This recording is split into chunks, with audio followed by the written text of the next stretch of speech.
Basically I am a medical student. But कई लोगों का हमेशा एक क्वेश्चन रहता है कि रोहित, आप एक मेडिकल डॉक्टर हैं या फिर एक न्यूज़ एंकर या फिर रेडियो जॉकी या फिर आप शेफ़ हैं, आप एक्चुअल में हैं क्या? तो हर दिन मुझे इस तरह के मेल्स, ऐसे मैसेजेस, और जब भी पर्सनली लोगों से मिलता हूँ तो मुझसे हर बार यही सवाल किए जाते हैं। तो सोचा आपको बता ही दूँ कि आखिर मैं हूँ क्या। एक्चुअली मैं एक लर्नर हूँ जो हर दिन, हर पल कुछ ना कुछ नई स्किल सीखने में विश्वास करता हूँ। मेरी हमेशा ये कोशिश रहती है कि हर जगह अपना बेस्ट देने की कोशिश करूँ, ताकि मन में ये ना रह जाए कि काश मैं ये कर लेता। क्योंकि हर लड़के का ये सपना होता है कि जब वो कॉलेज लाइफ में जाए तो वो ये करे, वो ये वाला सपना पूरा करे, वो ये वाला सपना पूरा करे। बट हकीकत में ऐसा हो नहीं पाता। तो एक्सीडेंटली शायद एक डेफिनेशन मैंने चेंज करने की कोशिश की, और अपनी डिग्री के साथ साथ और भी स्किल्स मैंने अपने डेवलप करने की कोशिश करी। खैर, आखिर मैं न्यूज़ एंकर कैसे बना, ये सबसे बड़ा सवाल। ये बात है 2018 की, जिस साल मैंने अपना पहला कदम इस न्यूज़ वाली दुनिया में रखा। एक्चुअली 2017 के एंडिंग में और 2018 के पहले महीने यानी जनवरी में एक मूवी को लेकर कंट्रोवर्सी चल रही थी, और हर दिन अखबार में उसी को लेकर हेडलाइंस छपा करती थी। उससे जुड़े बहुत से कॉलम, बहुत से आर्टिकल वहाँ पर पब्लिश हुआ करते थे। तो एक दिन मैं यूं ही अखबार पढ़ रहा था, और न्यूज़पेपर पढ़ते वक्त मैंने एक कॉलम को यूं ही बोल दिया।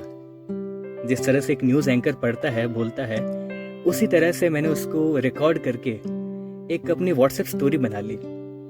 तो जैसे ही मैंने स्टोरी बनाई तो मेरे जो फ्रेंड्स थे, मेरे जो रिलेटिव्स थे, उन्होंने मुझे एनकरेज किया, और एक बात सामने निकल कर आई कि वो सब ये चाहते थे कि मैं न्यूज़ वाली दुनिया में आऊँ और एक न्यूज़ एंकर बनूँ। कई लोग तो ये भी कहते थे कि रोहित, आप जी न्यूज़ या फिर आज तक में जा सकते हैं। लेकिन तब तक मैंने कभी इसके बारे में कभी सोचा नहीं था, और ना ही कोई सपना देखा था कि मैं न्यूज़ में जाऊं या फिर न्यूज़ एंकर बनूं। खैर, मैंने उस बात को वहीं स्टॉप किया और मैं आगे बढ़ गया। 2 महीने बाद मैं घर पर था और टीवी देख रहा था, और टीवी में न्यूज़ चल रही थी, और न्यूज़ में न्यूज़ एंकर अपने हमेशा की तरह हेडलाइंस पढ़ रहे थे, और हेडलाइंस पढ़ते वक्त मैं उन्हें ऑब्जर्व कर रहा था। और पता नहीं मुझे अंदर से क्या हुआ कि मुझे ऐसा लगा कि क्यों ना एक यूट्यूब से वीडियो उठाकर यहाँ पर इस न्यूज़ को क्यों ना मैं अपनी आवाज़ दूँ। और मैंने वैसा ही किया, और मैंने हूबहू वही स्क्रिप्ट लिखकर उसे अपनी आवाज़ दे दी, और जो एक्चुअल में एंकर थे उनकी आवाज़ मैंने म्यूट कर दी। और वो वीडियो तैयार होने के बाद मैंने उसे व्हाट्सएप में अपनी फिर से स्टोरी बनाया, एंड आई वॉज एक्साइटेड कि अब न जाने लोग क्या रिएक्ट करेंगे, क्या कुछ इस पर कॉमेंट्स आने वाले हैं। मैं ये भी एक्सपेक्ट कर रहा था कि लोग मुझे और एनकरेज करेंगे, बट ऐसा नहीं हुआ। मैं शॉक्ड हुआ कि इस बार तो मेरा पहले वाले वीडियो से इस बार वाले वीडियो ज़्यादा अच्छा मैंने प्रेजेंट किया है, बट किसी का रिप्लाई क्यों नहीं आया। और सेम डे मैं अपने फ्रेंड से मिला, और मैंने उनसे पूछा कि आज की स्टोरी कैसी लगी। तो उन्होंने कहा कि कौन सी वाली स्टोरी, तुमने तो एक न्यूज़ वाली एक स्टोरी लगाई है, तो हमें लगा कि उसमें तुम्हारा फ़ोटो आएगा तो हम देखेंगे, बट ऐसा हुआ नहीं। तो मुझे उस स्टोरी का मीनिंग समझ में नहीं आया। ऐसा रिप्लाई मेरे फ्रेंड्स का था। तो मैंने उनको ये बताया कि उस न्यूज़ वाली वीडियो में मेरी आवाज़ थी, एंड यू नो, वो विश्वास नहीं कर रहे थे कि वो आवाज़ मेरी थी। लेकिन जैसे तैसे मैंने उनको यकीन दिलाया कि ये आवाज़ मेरी है, और घर आकर मैंने जो पहले व्हाट्सएप पे स्टोरी लगा रखी थी उस स्टोरी को डिलीट किया, और फिर से मैंने उसी वीडियो को रीपोस्ट किया और एक कैप्शन डाला कि इस वीडियो में मेरी आवाज़ है। इमीडिएटली मेरे जो टच में मेरे फ्रेंड्स हैं, रिलेटिव्स हैं, उनके रिप्लाई आने शुरू हुए एंड वो विश्वास नहीं कर रहे थे कि वो आवाज़ मेरी है। उनको यकीन दिलाना बहुत मुश्किल था कि वो आवाज़ मेरी है। और आज भी जब लोग मुझसे मिलते हैं तो वो मुझे कहते हैं कि वो आवाज़ तुम्हारी नहीं थी, तुमने एडिट की थी। और मुझे उनके सामने फेस टू फेस ये प्रेजेंट करना पड़ता है उसी टोन में कि देखिए ये मेरी आवाज़ है। तो हर बार मुझे ये प्रूव करना पड़ता है। खैर, इस तरह उन्होंने मुझे एनकरेज किया। खैर, मुझे भी ऐसा लगने लगा कि न्यूज़ में थोड़ा सा ट्राई करना चाहिए, क्योंकि मेरी कॉलेज के समर वेकेशन तब तक आ चुके थे और मैंने अपने जयपुर में ही बहुत से ऐसे मीडिया हाउस में इंक्वायरी करना शुरू किया। और राजस्थान के सबसे बड़े न्यूज़ नेटवर्क में मेरी बात हुई और मैंने उनको अपना शॉर्टली इंट्रोडक्शन फ़ोन पर दिया। तो उन्होंने मुझे तुरंत अपने मीडिया हाउस में इनवाइट किया और आकर मिलने को कहा। ठीक अगले दिन मैं वहाँ पहुँचा और मेरी लाइफ का ये पहला मोमेंट था जब मैं किसी इलेक्ट्रॉनिक मीडिया हाउस में एंटर हो रहा हूँ। और बहुत ही अच्छा मीडिया हाउस था, किसी ड्रीम मीडिया हाउस से कहीं कम नहीं था, क्योंकि जैसा मैंने टीवीज़ में देखा है और यूट्यूब में भी ऐसे सर्फिंग करते करते कुछ वीडियोस देखे हैं, ये ठीक वैसा ही एक न्यूज़ रूम था। और वहाँ जाने के बाद मेरी सबसे पहले मुलाकात उस मीडिया हाउस के एडिटर इन चीफ से होती है and he was very polite. उन्होंने मुझे जानने की कोशिश की। उन्होंने मेरे जो मैंने आर्टिकल्स लिख रखे थे उनको पढ़ा। लेकिन ये सब काम देखने के बाद मेरी हिस्ट्री में जब उन्होंने देखा कि बेसिकली मैं एक मेडिकल से हूँ, तो उनका सबसे पहला क्वेश्चन यही रहा कि रोहित, आप जर्नलिज्म में क्यों आना चाहते हैं? आप न्यूज़ एंकर क्यों बनना चाहते हैं? और उस वक्त मैं 17 साल का था और मैंने ऐसी कोई दुनिया नहीं देखी थी जहाँ पर मैं कोई झूठ बोलकर कहीं अपने आंसर को जोड़ तोड़ के पेश करूं।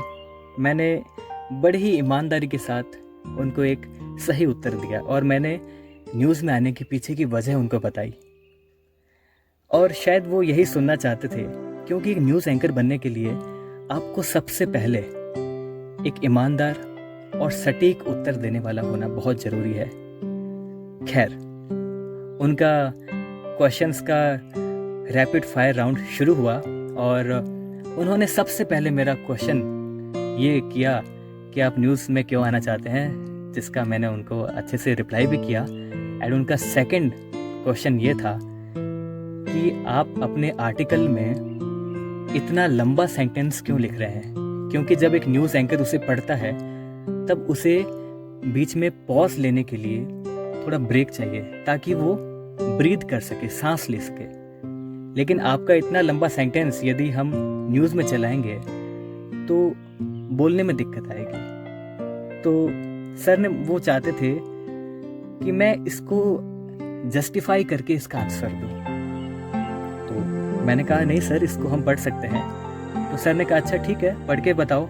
तो मैंने उसको न्यूज़ फॉर्मेट में पढ़ना शुरू किया और लगभग 5 से 6 वर्ड्स के बाद मैंने एक पॉज लिया और फिर पढ़ना स्टार्ट किया। और सर ने मुझे वहाँ पर टोका कि रोहित, देखा आप यहाँ पर रुके, और जबकि यहाँ पर कोई फुल स्टॉप नहीं था। तब मैंने उनको एक रिप्लाई दिया कि सर, यहाँ पर एक कॉमा था और कॉमा के बाद मिली सेकेंड का एक गैप हमें लेना पड़ता है, एक छोटा सा पॉज एक कॉमा के बाद होता है। और शायद ये वो मेरा आंसर था जब उनको ये पता लगा कि मुझे हिंदी में जब बोलते हैं कहाँ पर पॉज किया जाए, इसकी बारे में छोटी छोटी जानकारी है। खैर, सेकंड क्वेश्चन का मैंने आंसर दिया और उसमें मैं पास हुआ। सर क्वेश्चंस पूछ रहे थे और मैं उनका आंसर दे रहा था। लेकिन मैं जब उनसे मिलने आया था, मेरे मन में यही था कि मैं एक मीटिंग में आया हूँ, मैं सर से एक मुलाकात करने आया हूँ, ना कि किसी इंटरव्यू या फिर किसी टेस्ट के लिए। और मैं मेंटली बिल्कुल प्रिपेयर नहीं था कि आज मेरा इस तरह से एक टेस्ट होने वाला है। लेकिन वो टेस्ट चल रहा था। उन्होंने फिर नेक्स्ट क्वेश्चन किया कि आप हिंदी टाइप करना जानते हैं? तो मैंने कहा कि नहीं सर, हिंदी टाइप करना मुझे नहीं आता। और इस तरह से सर ने ऐसे क्वेश्चंस पूछना स्टार्ट किए जो मुझे नहीं आते थे। और सर ने एक लास्ट क्वेश्चन मुझे ये किया कि आप तो कभी न्यूज़ में भी बोले नहीं होंगे और आपने तो स्टूडियो भी नहीं देखा होगा। और सर ने इशारा किया कि पीछे मेरे एक स्टूडियो है।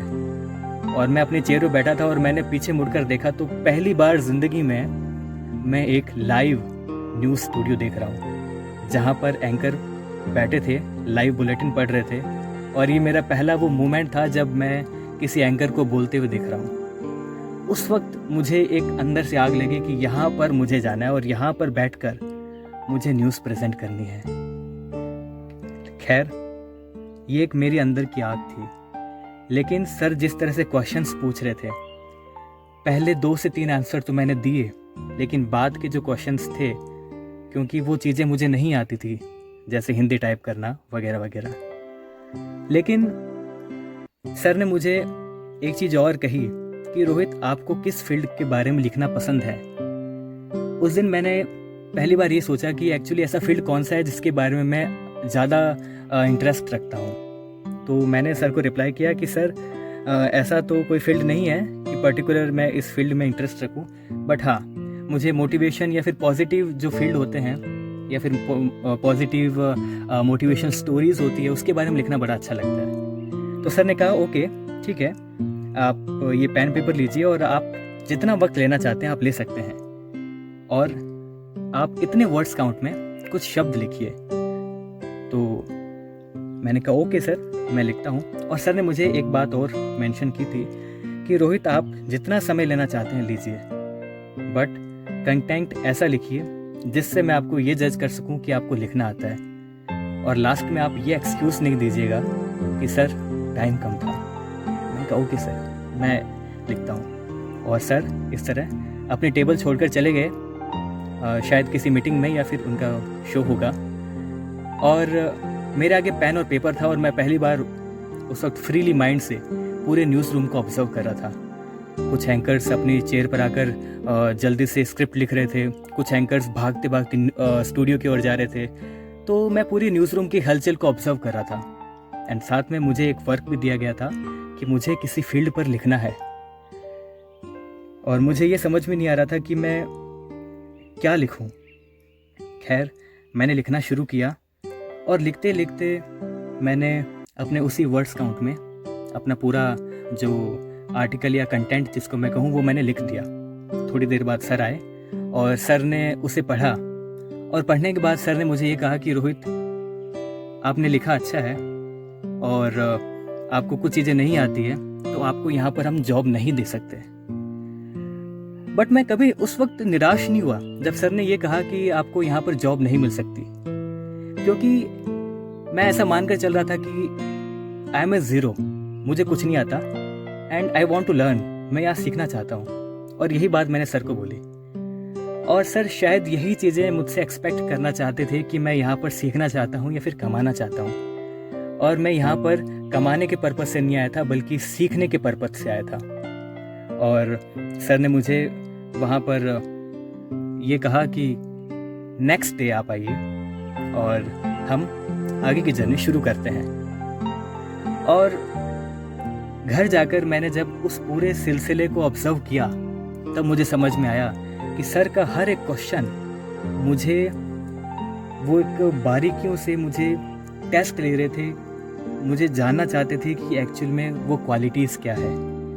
सर ने मुझे राइटिंग के लिए इसलिए दिया ताकि सर वो ये जाने कि कहीं हिंदी में मैं गलत तो नहीं लिख रहा हूँ, क्या मुझे हिंदी स्क्रिप्ट लिखना आता है, कहीं हिंदी में मैं कहीं वर्ड्स में या फिर मात्राओं में गलतियाँ तो नहीं कर रहा।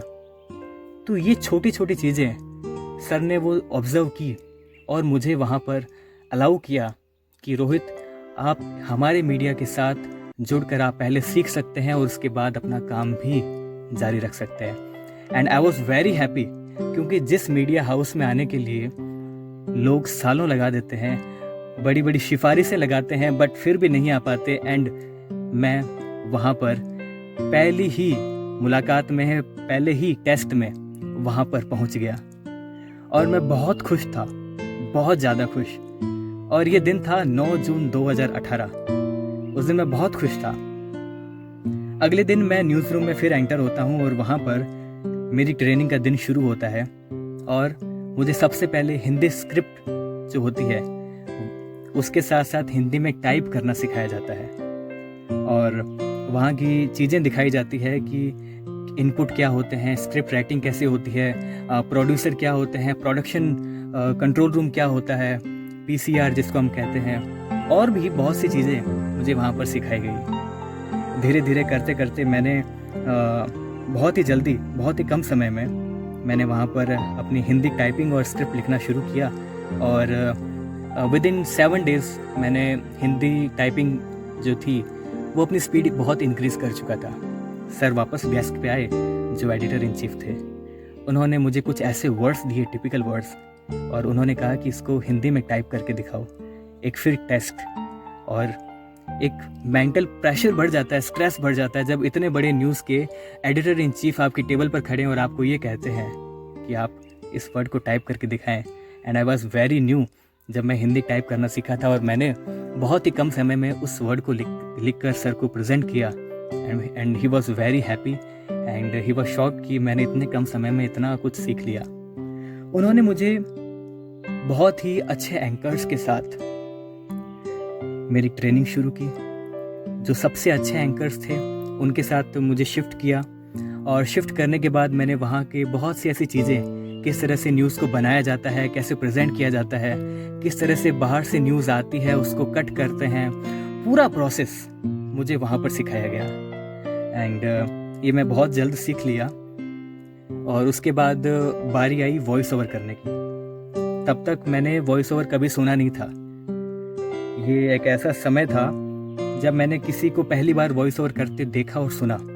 हमारे चेयर पर एक बैठा करते थे एक एंकर और उन्होंने कहा कि आओ रोहित, वॉइस ओवर करने चलते हैं, आप देखिए। और मैं उनके साथ गया और पहले मेरे साथ बहुत ही अच्छे से बात कर रहे थे एंड आज भी अच्छे से बात करते हैं। खैर, जिस तरह से वो नेचुरली बात कर रहे थे, लेकिन वॉइस ओवर जैसे ही हम उस अलग से कैबिन में हम लोग गए तो वहाँ पर सर ने अपनी वॉइस को इस तरह से मॉड्यूलेट किया and I was very shocked कि ये ऐसे कैसे हुआ।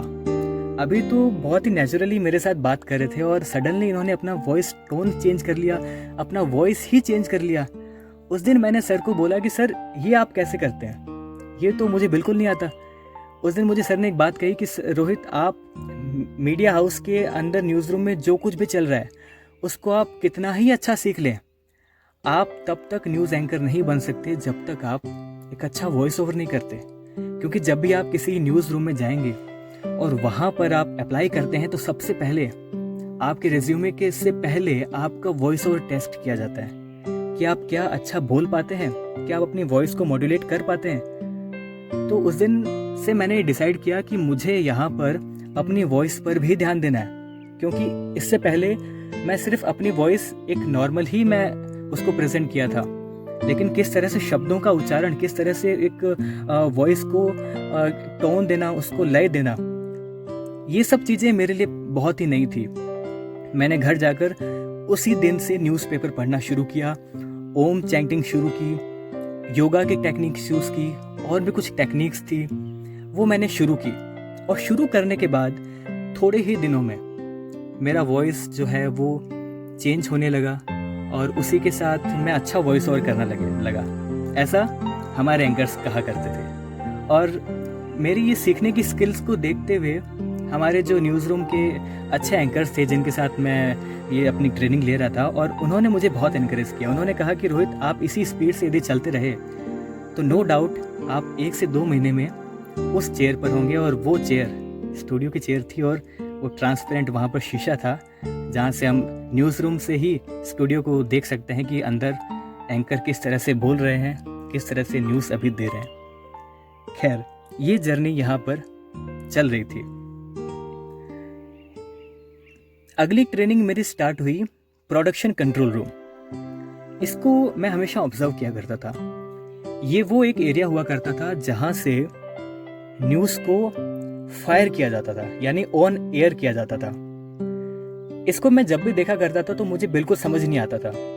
और हमारे जो एडिटर इन चीफ्स जो सर थे, उन्होंने मुझे शिफ्ट किया, आप प्रोडक्शन उस रूम में जाएं और वहाँ सीखिए, पहले ऑब्जर्व कीजिए आप चेयर पर नहीं बैठेंगे, आप सिर्फ खड़े होकर उन सबको ऑब्जर्व करेंगे। मैंने कहा ओके सर। एंड वहाँ पर एक चेयर पर एक सर बैठे थे और उन्होंने मुझसे पूछा कि आप नए हैं यहाँ पर? मैंने कहा जी सर, मैं यहाँ पर नया हूँ और यहाँ पर अभी इंटर्न कर रहा हूँ। तो उन्होंने मुझसे ये सवाल किया कि आपने BJMC कहाँ किया? मैंने कहा नहीं sir, I am a medical student और ये साथ में मैं अपनी हॉबी या फिर पैशन जो भी कहें, मैं इसे कंटिन्यू कर रहा हूँ। तो उन्होंने मुझे एक बात बोली कि रोहित, आप मेडिकल से हैं, आप क्यों मेडिकल छोड़कर इस फील्ड में आना चाहते हैं? और मुझे वो बात ठीक नहीं लगी और मैंने उनको रिप्लाई किया कि नहीं सर, ऐसा नहीं है, इंसान करने को क्या नहीं कर सकता। एंड ये बात शायद उनके ईगो को लग गई एंड उन्होंने मुझे तुरंत उस PCR जो रूम होता है, कंट्रोल रूम, उससे बाहर कर दिया। एंड बाहर करने के बाद उन्होंने, मैं देख रहा था शीशे में, उन्होंने हमारे एडिटर इन चीफ को कॉल किया और इस बारे में बताया कि मैंने उनको ये रिप्लाई किया है। एंड मैं डर गया। मैं ये सोच रहा था कि कहीं मुझे ये अभी बाहर तो नहीं कर देंगे। खैर, मैं उस दिन न्यूज़ रूम में रोया नहीं, इतनी गंदी हालत हो गई थी मेरी। और वहाँ पर मैं वेट कर रहा था कि सबका रिएक्शन क्या होगा। खैर, मुझे वापस कंट्रोल रूम में बुलाया गया और मुझे ये कहा गया कि रोहित, आज से 2 साल बाद, 1 साल बाद आप मेरे साथ बात कीजिएगा। आप नहीं बन सकते न्यूज़ एंकर। आप ये सोच के आए कि आप 1 महीने में न्यूज़ रीडर या फिर न्यूज़ एंकर बन जाएंगे।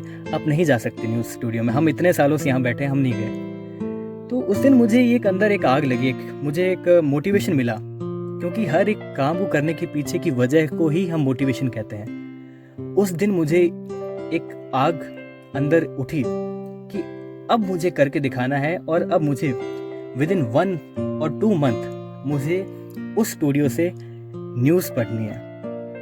और मैं उस दिन गया और मैंने उस दिन पूरी ताकत इस बात पर लगा दी थी कि मुझे अब न्यूज़ में जाना है। और कुछ दिनों बाद मुझे टाइफाइड हुआ और टाइफाइड होने के बाद मुझे पहली बार अपनी लाइफ में ड्रिप चढ़ा और काफ़ी ज़्यादा वीकनेस थी, फीवर था एंड और भी कई चीज़ें थी। लेकिन जैसे ही मैंने ड्रिप चढ़वाई और मैं तुरंत न्यूज़ रूम चला गया, मैंने छुट्टी नहीं ली। और जब मैं वहाँ गया और वहाँ जाने के बाद जब उन्हें पता लगा, क्योंकि मेरे हाथ पर कैनुला लगी थी, तो उनको जैसे पता लगा कि मैं अभी इस सिचुएशन से आया हूँ अभी, तो उन्होंने मुझे इमीडिएटली घर भेजा। उस दिन मैं ये सोच रहा था कि आज टाइफाइड है, इसने भी मुझे नहीं रोका, तो शायद ये वही वजह है कि मैं न्यूज़ एंकर बन के रहूँगा। और जब भी मैं थक जाता था तो उस इंसिडेंट को मैं ज़रूर याद करता था कि यदि मैं टाइफाइड से उठकर न्यूज़ रूम जा सकता हूँ तो मैं कुछ भी कर सकता हूँ। खैर, ये जर्नी चलती रही और मुझे ऐसा लग रहा था कि थोड़ा सा डिले हो रहा है न्यूज़ एंकर बनने में। और मैंने कुछ ऐसे स्टेप्स लिए, मैंने खुद को मजबूर किया कि मुझे अब बनना ही बनना है, क्योंकि वो एक आग लग चुकी थी। और मैंने अपनी फेवरेट चीज़ों को साइड में रख दिया। मैं अपने कुछ दोस्तों से हमेशा बात किया करता था। उनको मैंने ये बोला कि अब हमारी बात तब तक नहीं होगी जब तक मैं न्यूज़ एंकर नहीं बनूंगा, और अगला कॉल मेरी ही फ़ोन से होगा। यदि मेरे फ़ोन से आपको कॉल आती है तो आप समझ जाइएगा कि मैं आज न्यूज़ एंकर या फिर रीडर बन चुका हूँ। और मैं अपने घर नहीं गया। रक्षाबंधन बहुत ही नज़दीक थी और मैं घर नहीं जाना चाहता था, क्योंकि मैंने ये भी डिसाइड किया था कि जब तक मैं न्यूज़ रीडर नहीं बन जाता तब तक मैं घर भी नहीं जाऊंगा और अपने दोस्तों से, अपने नियर एंड डियर से बात भी नहीं करूंगा। और ये छोटी छोटी वजह, ये छोटे छोटे स्टेप्स मुझे और कॉन्फिडेंस और मोटिवेशन दे रहे थे कि मुझे जल्द ही एंकर बनना है। और ये रक्षाबंधन की बात है, मेरे प्रोड्यूसर्स के साथ मेरी जब ट्रेनिंग चल रही थी और मैंने एक शो की, वहाँ पर स्क्रिप्टिंग लिखी। और स्क्रिप्टिंग लिखने के बाद उन्होंने मुझे ये कहा कि रोहित, आपने स्क्रिप्टिंग बहुत अच्छी लिखी है। और वो काफ़ी टाइम से मेरे काम को ऑब्ज़र्व कर रहे थे, और ऑब्ज़र्व करने के बाद उन्होंने मेरा फीडबैक हमारे एडिटर इन चीफ सर को दिया, और सर ने ये सब कुछ सुना and he was very happy कि रोहित ने पिछले 2 से 3 महीनों में इस जगह में पहुंच चुका हूं जब मेरे प्रोड्यूसर मुझे इतना अच्छा फीडबैक मेरे बारे में वो वहाँ पे प्रेजेंट कर रहे थे और उन्होंने मुझे अलाउ किया कि रोहित आप इस स्टूडियो में जाकर न्यूज़ पढ़ सकते हैं और कल आपका यहाँ पर पहला वीडियो रिकॉर्ड होगा। और बाय एंड सडनली मेरे मम्मा जयपुर आए और मैंने उनसे शेयर किया और मैंने उनको हक किया और मैंने कहा कि मम्मा आज ये ऐसा ऐसा हुआ है और मैं कल पहली बार न्यूज़ स्टूडियो में अपनी न्यूज़ पढ़ूंगा।